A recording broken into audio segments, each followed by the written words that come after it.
Hey friends, is AI gonna kill jobs in the nuclear industry? No, it won't. I think AI is just gonna improve the industry. It's not gonna kill jobs. And I'll tell you why in this video. Whether it comes to fuel manufacturing, whether it comes to the power plants itself, whether it comes to any sort of equipment that's coming into the facility, which needs to have the right qualifications. These audits are so insane, they'll make you question your decisions you made in your past life. Yeah, guys. The industry also lives in the shadow of two of the greatest nuclear disasters that have ever happened, okay, which were Chernobyl and Fukushima, both of which were caused because people wanted to save money. They wanted to cut corners, which is unfortunate, but it caused the industry to really lose its public appeal, okay, and trust with the public. A lot of these requirements and stringency from both the regulator, so there's a national regulator, but also other regulating authorities, other authorities which are monitoring nuclear sites. Like, for example, in Chernobyl, the designers who were making the power plant, they thought it was a good idea to remove the concrete containment. They're like, you know what, we'll save some money. It has a biological shield, that's fine. And then Chernobyl happened, right? If there was containment, a lot of that contamination would not spread across the world. Or Fukushima happened because these facilities were incredible. They were functioning really well.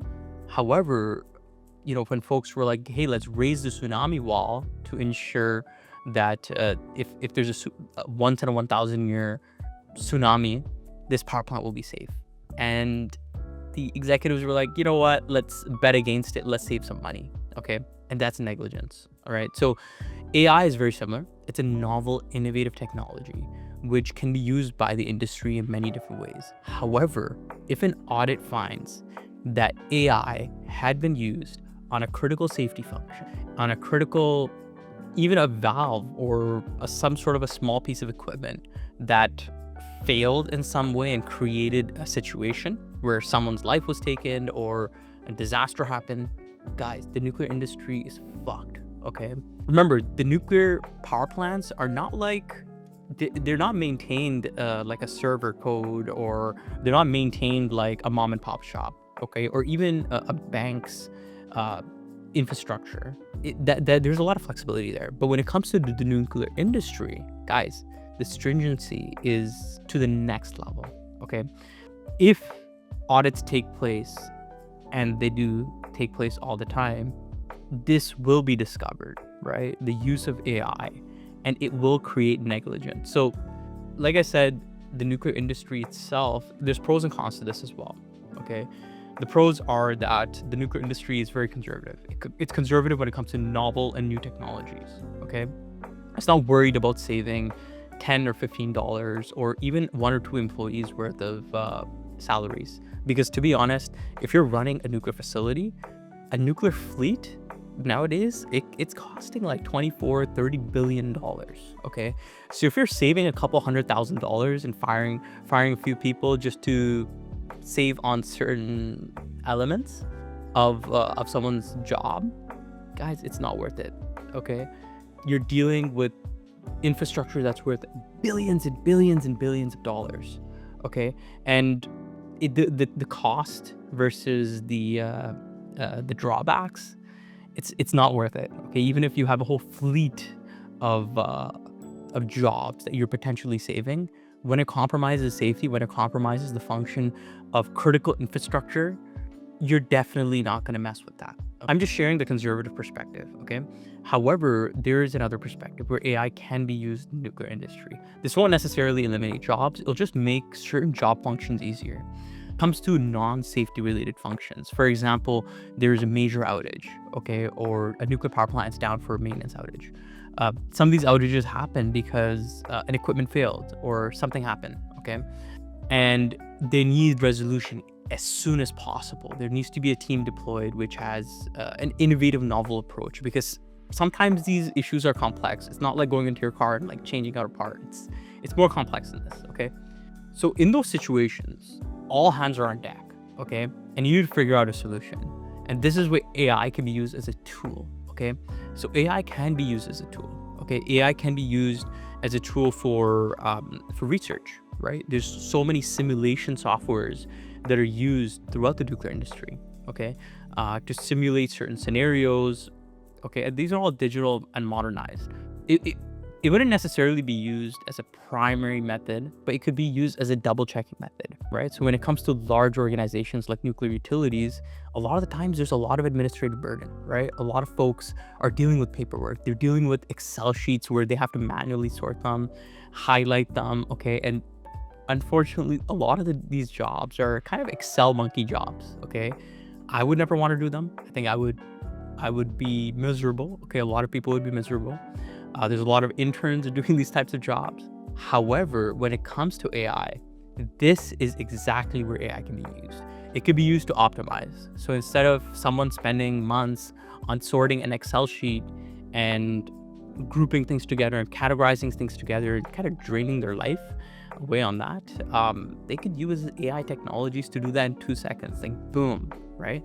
So there is really key uses of AI in certain situations. And another point is that this is normal, right? This is normal. When there's innovative technologies, jobs that are not really necessary, they go away, okay? For example, back in the day, there used to be mail rooms, right? So the emails that we write to our colleagues day to day to figure out, everyday tasks, there used to be rooms dedicated to that at various nuclear utilities and in companies across the world. And there's people who are sorting through these mail letters. Like, okay, this mail goes here, this mail goes here, and then we're going to deliver them here. And that was a job. That was a job function, and that no longer exists, right? Because we have email inboxes and outboxes. That job was not necessary, right? Like that job went away. And I think it went away because now we have another technology like email, which makes life easier. I think there are advantages, major advantages to having AI, right? And this will create more jobs, new jobs, where people in the industry can have a diversity of perspectives, right? So the nuclear industry may even hire more folks with software engineering backgrounds or computer engineering backgrounds or computer scientists, right? And that's not necessarily a bad thing, right? So there may even be more jobs created in the industry as a result of AI. All right, another way to look at this whole AI conundrum is that AI may not even work in the nuclear industry right away. It may not work to the scale at which other industries are operating. And the reason why is because AI works off of existing knowledge, okay? Existing knowledge that's already there on the internet. Unfortunately, when it comes to the nuclear industry, there's not much content out there, okay?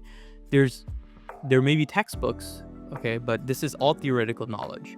A lot of the times, the nuclear industry has very specialized issues, okay? These issues or challenges or whatever you want to call them, right?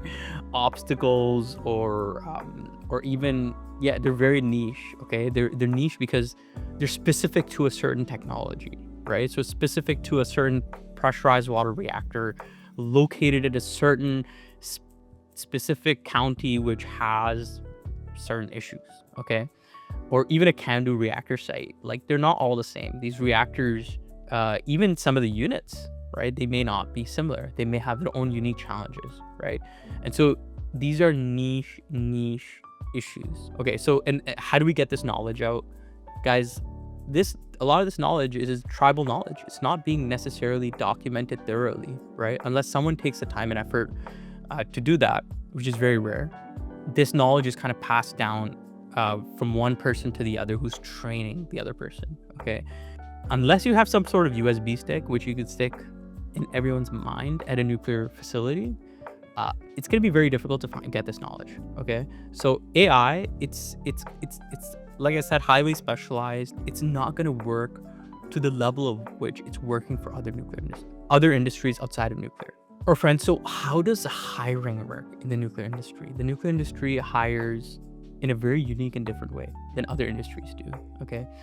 The nuclear industry is either a feast or famine, okay? It's either they're hiring en masse, like hundreds and hundreds and hundreds of people, or they're not hiring for decades on it, okay? So retention is high, and however, getting recruited into the nuclear industry, the barriers of getting in are sometimes very difficult.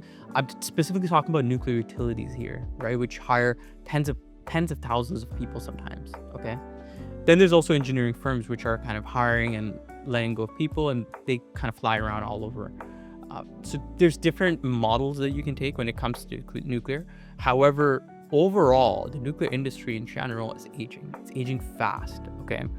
And this was something that I was hearing since I was younger in 2014 when I actually applied to study nuclear engineering, right? I read, on some of these student forums, and people are like, the nuclear industry is shrinking in size because all these people will retire, and I was like, yes, let me get a job, right? And so things evolve, things shift, and it's a feast or famine. And there's reasons for that, okay? The reason why it's a feast or famine is that nuclear power reactors, they take decades to build, okay?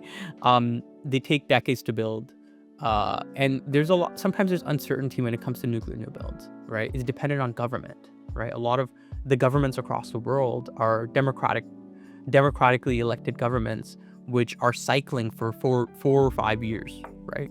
And so when there's a cycle of governments where one may support and one may not support, it impacts mega projects like nuclear. It impacts large infrastructure across the world. And this is the reason why countries like China and Russia are really advancing when it comes to nuclear, right?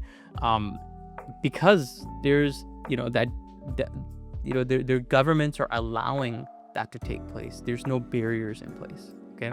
And so when there's these cycles, it's, that feast or famine mode goes on for a bit longer. There's more feasts, there's more famines. Remember, the nuclear industry also works off of a lot of aged expertise, right? A lot of people that are senior, they come back as consultants. However, there will be a certain phase, like a tipping point, where more folks will retire, right? And you will have to bring in a new batch in, and this will create a huge amount of jobs, right? If nuclear follows the trends that it currently is, there will be a lot of jobs, okay? So AI won't be able to kill the industry, okay, or kill jobs in the industry. There will be more jobs. There will be more requirements for foots on the ground, more oversight. You need people. So let's talk about best for last is safety, right? Safety is a better off of the industry, okay? And even if there's a slight risk to any sort of safety, it's stopped immediately, okay? Human oversight is something that will never go away from my perspective in the nuclear industry. Human oversight will always be there. The nuclear industry has been using advanced technologies to control nuclear power plants for decades, right? Especially CANDU. CANDU is a testament to that. CANDU reactors, they were some of the first reactors to actually utilize automation system, computerized systems to control reactor operations, right? However, this doesn't mean it eliminated the human element. The human element is always there. You're gonna need operators in a control room. This will never disappear, guys, okay? You will need personnel on the ground. You will need operators. You will need people who are maintaining these sites, okay? And it's unfortunately never gonna go away.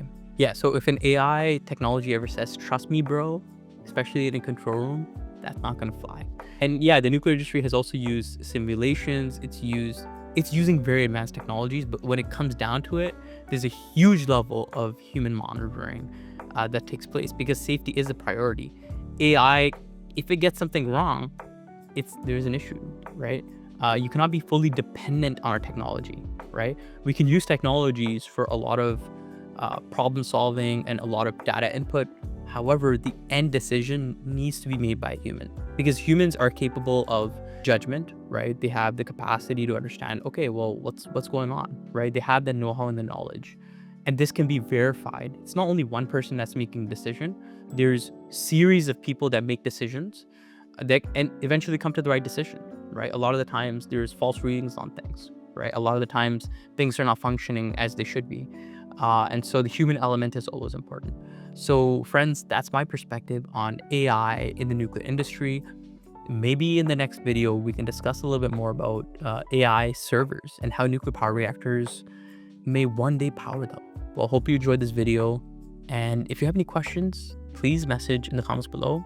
Till then, take care. Bye.